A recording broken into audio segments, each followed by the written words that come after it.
Enter the realm of KSBM Radio's creation. Student-led from inception to narration. Crafting content from dawn until dusk. All students involved in the work and the fuss. In the heart of Town View where voices reside.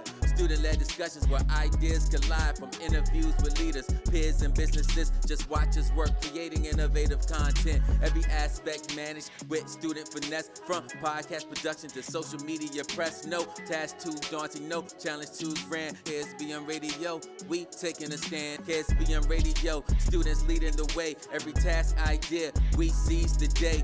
Witness now as all of our efforts break through. KSBM Radio, the voice of Town View.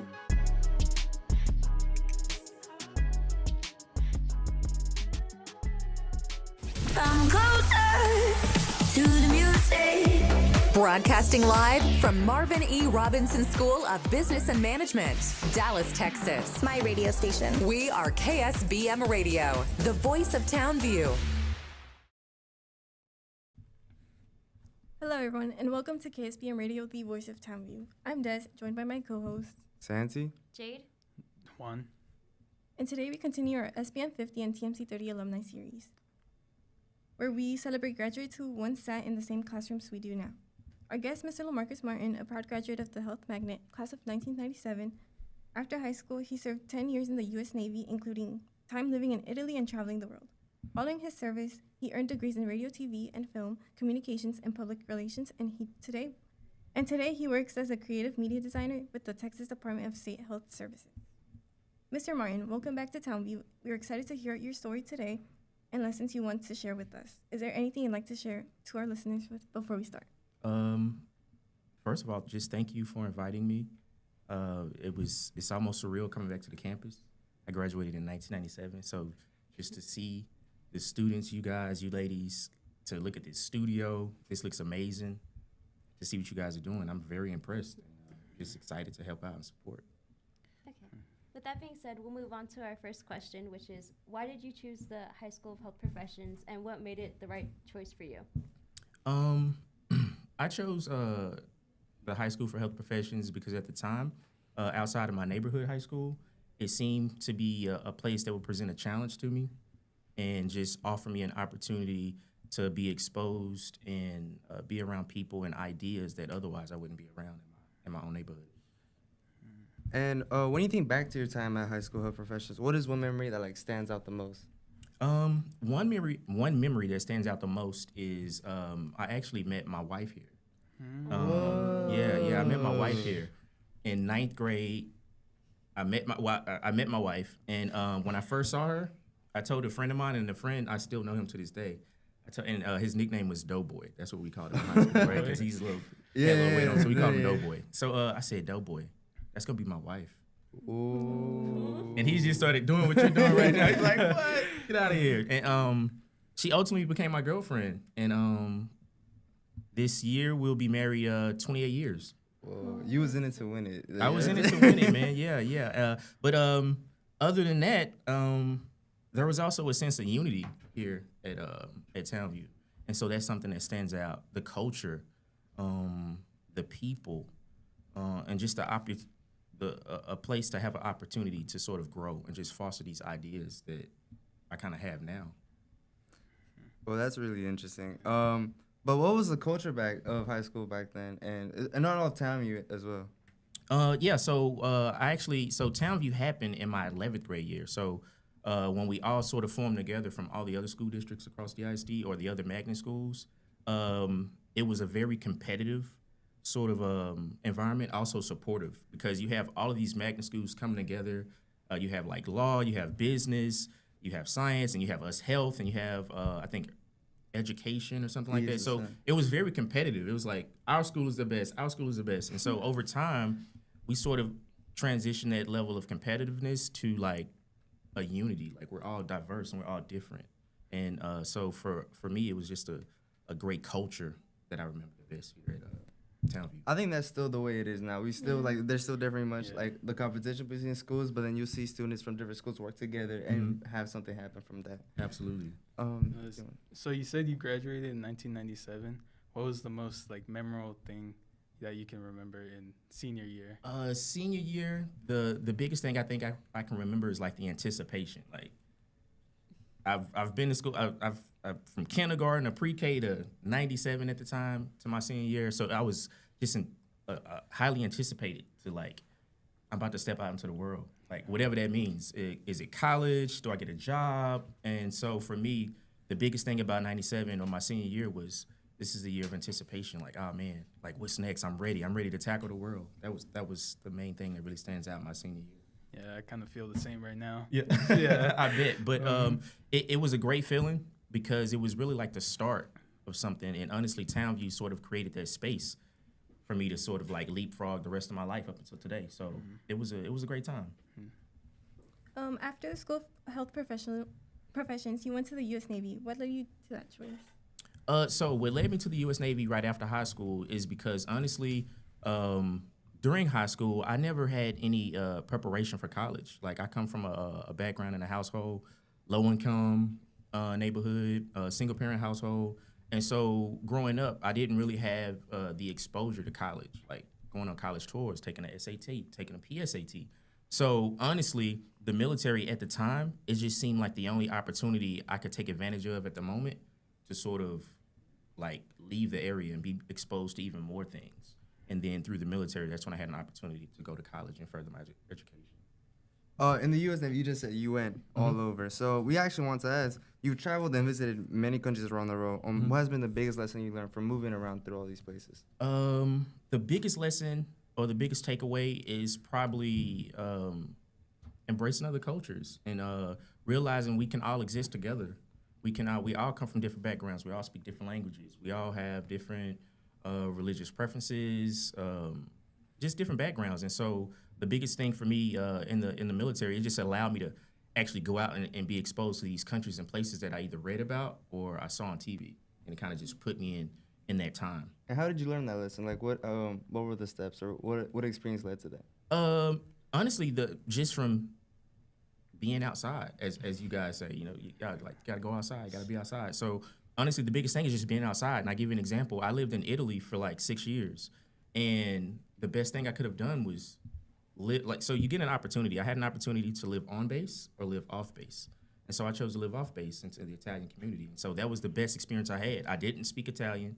I had no idea how to communicate, what sort of food they have, what things they don't have that I'm used to. So the biggest takeaway for me is just jump out there. And just jumping out there, I immersed myself and I became exposed and I became comfortable.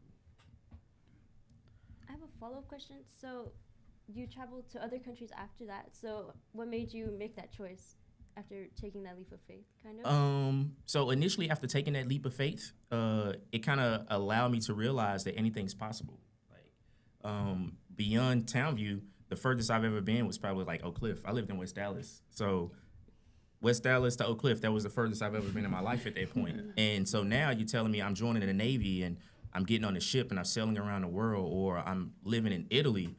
Now my mind is like expanded. It's like, okay, anything's possible. At first, from West Dallas to Oak Cliff, that was the only possibility. So now it's like, you know what? I can go anywhere. That's amazing. So today you serve as a creative media designer for the Texas Department of State and Health Services. What does a typical day look like for you?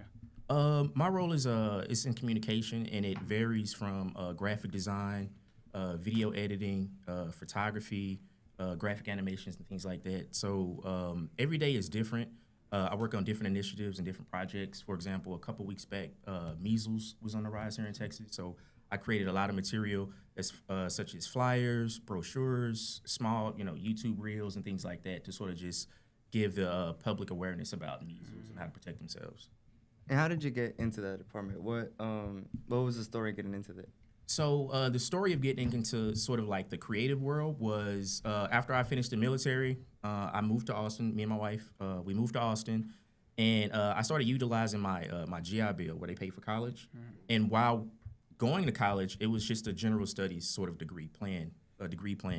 And I worked at a sneaker store while going to college, because at this growing up, especially like during my era, we were big on sneakers. Like you had to have the new J's, the new Jordans, and things like that. So that's something that remained a part of me.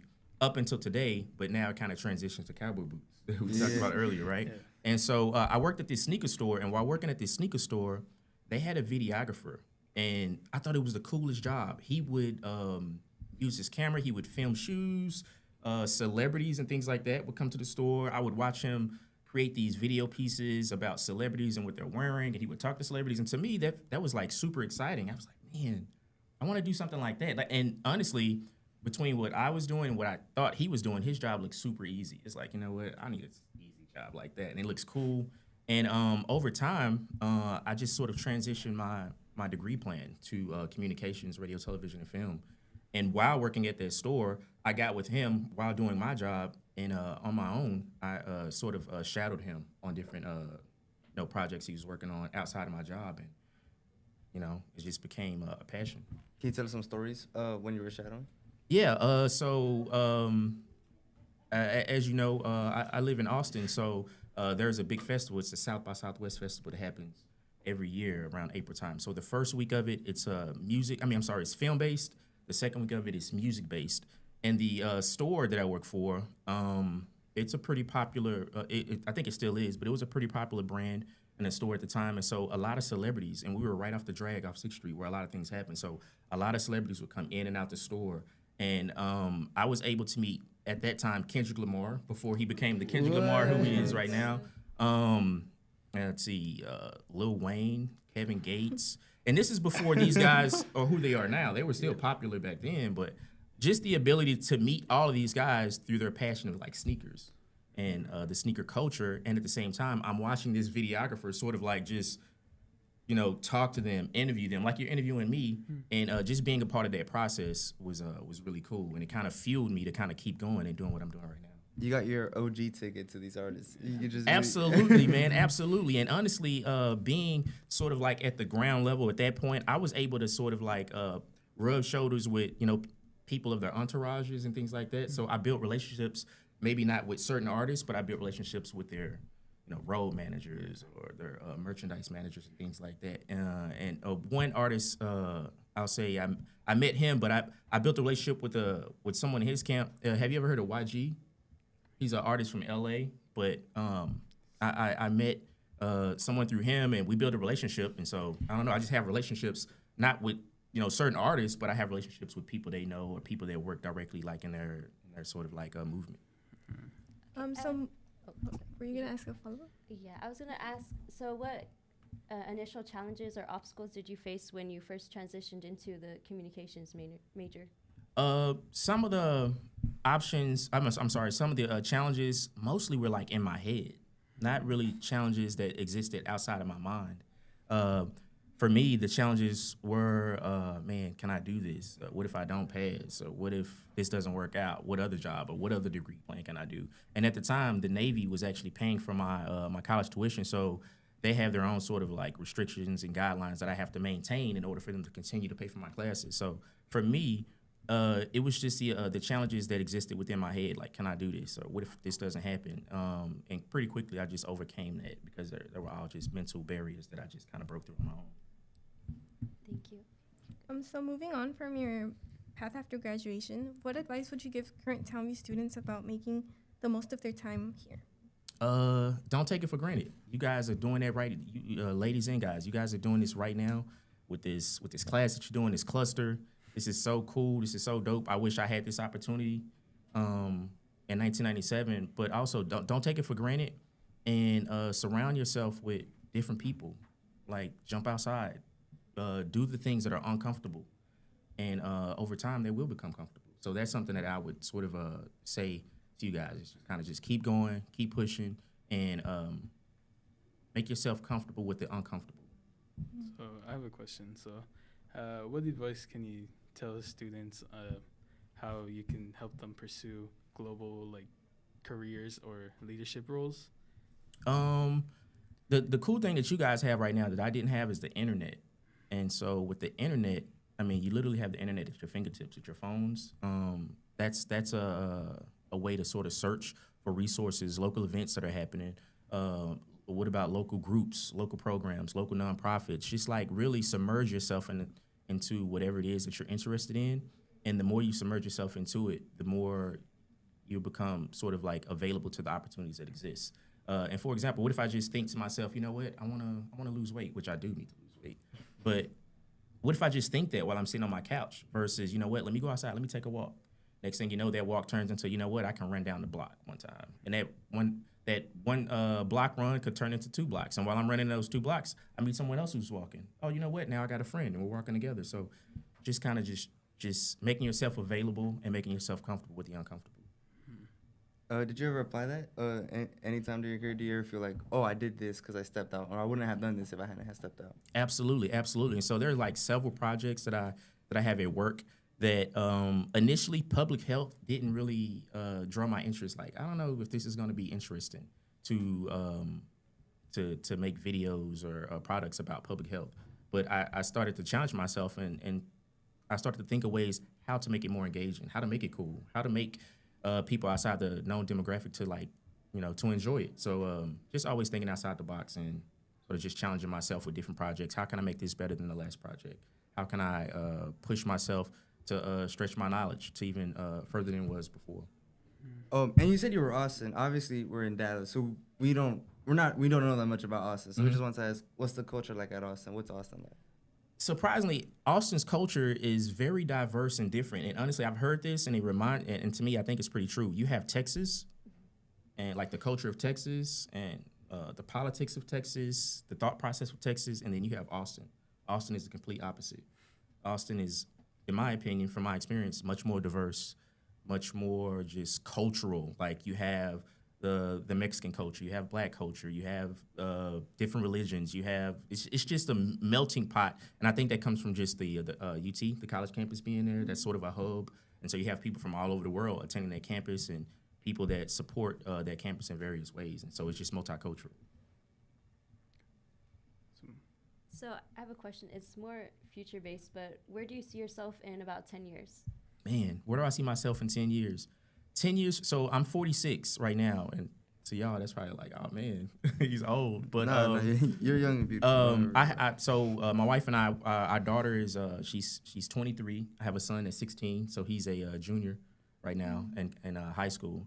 And so 10 years from now, I see my wife and I being sort of like the old couple that's just traveling all the time and just doing stuff. And, you know, I don't want grandkids anytime soon, but I see us as being possibly closer to being grandparents or just traveling and just kind of just enjoying life and just visiting other countries, visiting people, you know, building relationships and things like that.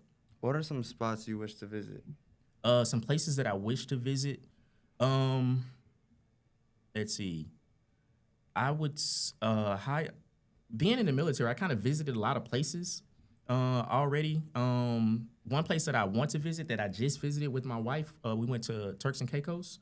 And so I think what's next on our list that we want to visit, I don't know, maybe somewhere in Central America, maybe Brazil, or Chile or something like that. I don't know. You don't think there'll be a difference in perspective and experience if you went to the same country you went when you were in the Navy or now when you go on your own time? Absolutely. And I think a lot has to do with maturity level. So when I was, you know, like 18, 19, 20, 25, some of the things on my list to do is like, we got to hit the club. You know what I'm saying? we got to get some drinks. You know, we got to dance. We got to have a good time. Versus now, my idea of fun is, you know what? I want to run on top of the mountain and look at the panoramic view of the city or the lake or the ocean and things like that. So mindset is probably the only difference. But I think the constant that remains the same is sort of like the cultural integration into like the local culture and people and just kind of enjoying that. So how can students begin preparing now if they want to pursue global careers or leadership roles? I would say maintain those connections through your teachers. If you don't have mentors, groups, local organizations, local authorities, the police, the firemen, like just maintaining and building relationships with people, because you don't know who you may need help from or reference from later down the line. Like if some of you ladies and guys are going to, you know, college, and let's say you're in a course and it's like, you know what, I know the fire chief in Dallas. He can hook me up on some information, or that'd be a good sort of a reference point for me to gather some more information. So I would say making connections, not only with your teachers, but people outside of Townview as well. Did you ever have that experience where you're like, I need help with this, and you call up a friend from like either your Navy or back from college? All the time. So I have the same friend I mentioned earlier who we call Doughboy. He's in pharmaceuticals right now. So although he's not a doctor, I always call him up like, hey man, I have a headache, I have allergies. Like, what do you think? What do you think? And so that may be like on the lower level of reaching out to folks, but that's just a small example that any connection that I have with anyone, I always use it in my database, in my data bank. Oh, I have a friend who's a Dallas police officer, and so if there's a legal question I have or anything pertaining to the law, I just call him up like, hey man, what do you think about this? Is this legal? Or so I'm always maintaining relationships with folks that I've known over the years. What is some advice you could give to students who may feel nervous about making these connections or just getting out into the world in general? I would say believe in yourself. Believe in yourself. Don't take anything for granted. And I said it earlier, but just get comfortable with being uncomfortable. The old me would be much more introverted, and I'd be kind of shy talking to you guys. But why? You know, I talking to you guys now, I know small things about you. You like sports. You like country music. You like Western wear and things like that. And those things that I wouldn't have known if I didn't get outside of my comfort zone and say, you know what, let's just talk. Let's just see what's going on. And so I would say just getting outside of your comfort zone, being comfortable with the uncomfortable.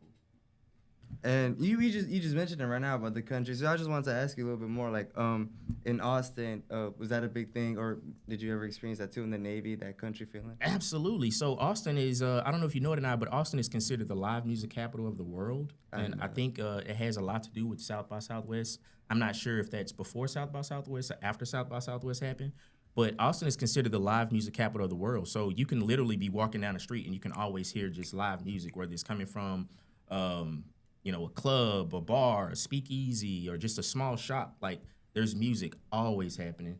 And I give you an example. It was a few years ago, but I was in Austin walking downtown, and music is going everywhere. And I heard this voice. I said, oh, man, that sounds like Erykah Badu. I'm just walking.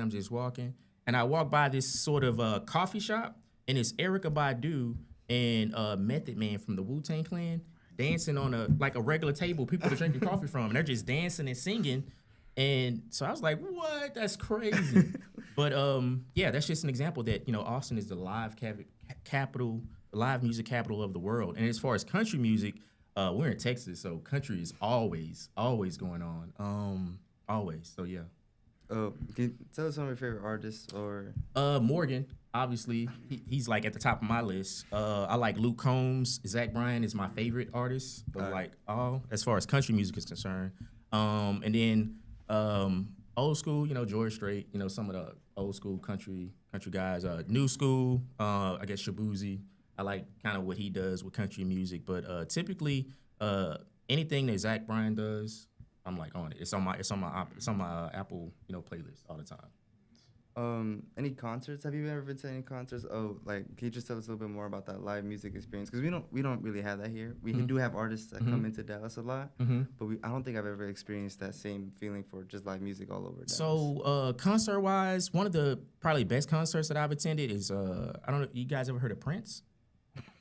Yeah. All right. I just, I feel like I'm dating myself sometimes with Prince in Austin. And usually I do a lot of my live music sort of ventures during South by Southwest, because that's a time when a lot of artists are just in Austin versus if you go to a concert, you're like going for one particular artist and they may have some other, performances before his act. But during South by Southwest, literally, it's just tons of people like in Austin at one time. And so that's a great opportunity just to see different shows at one time. But going to the Prince show, that I'm a Prince fan. I like Prince music. And so that was a good experience just to see Prince.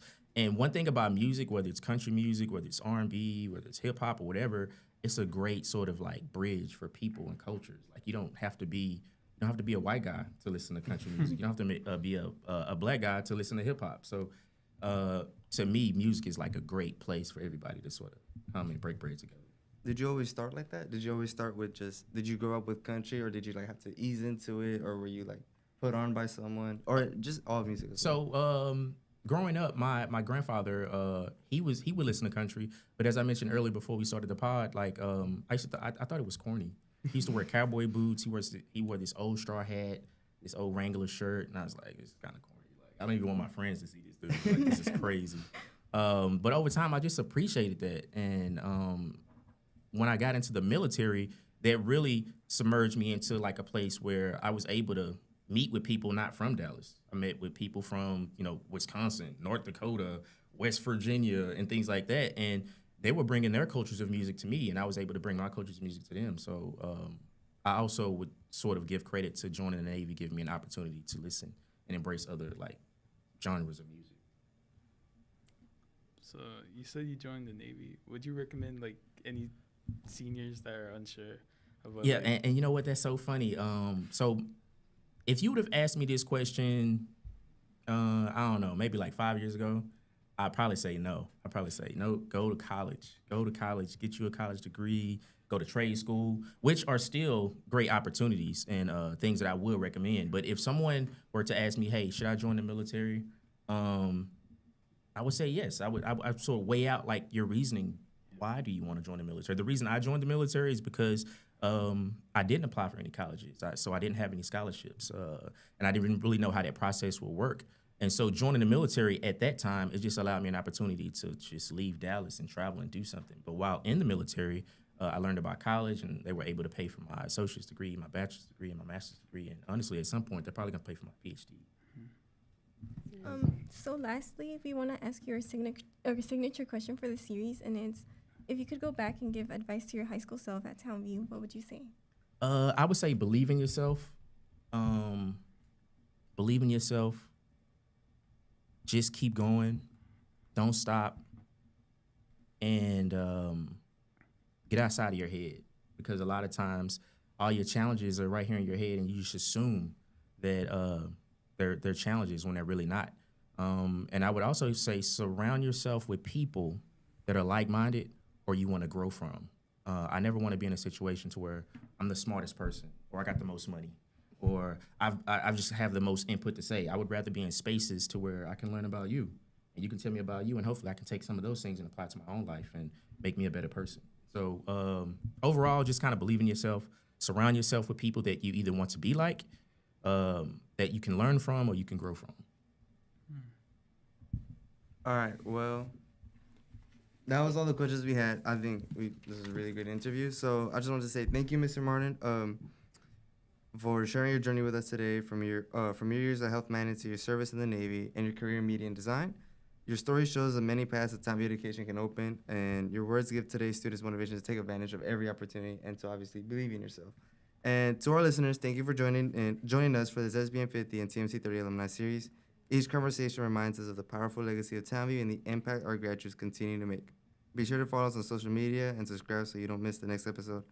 Until next time, this has been KSB, the voice of Townview. Stay awesome. Class of 26.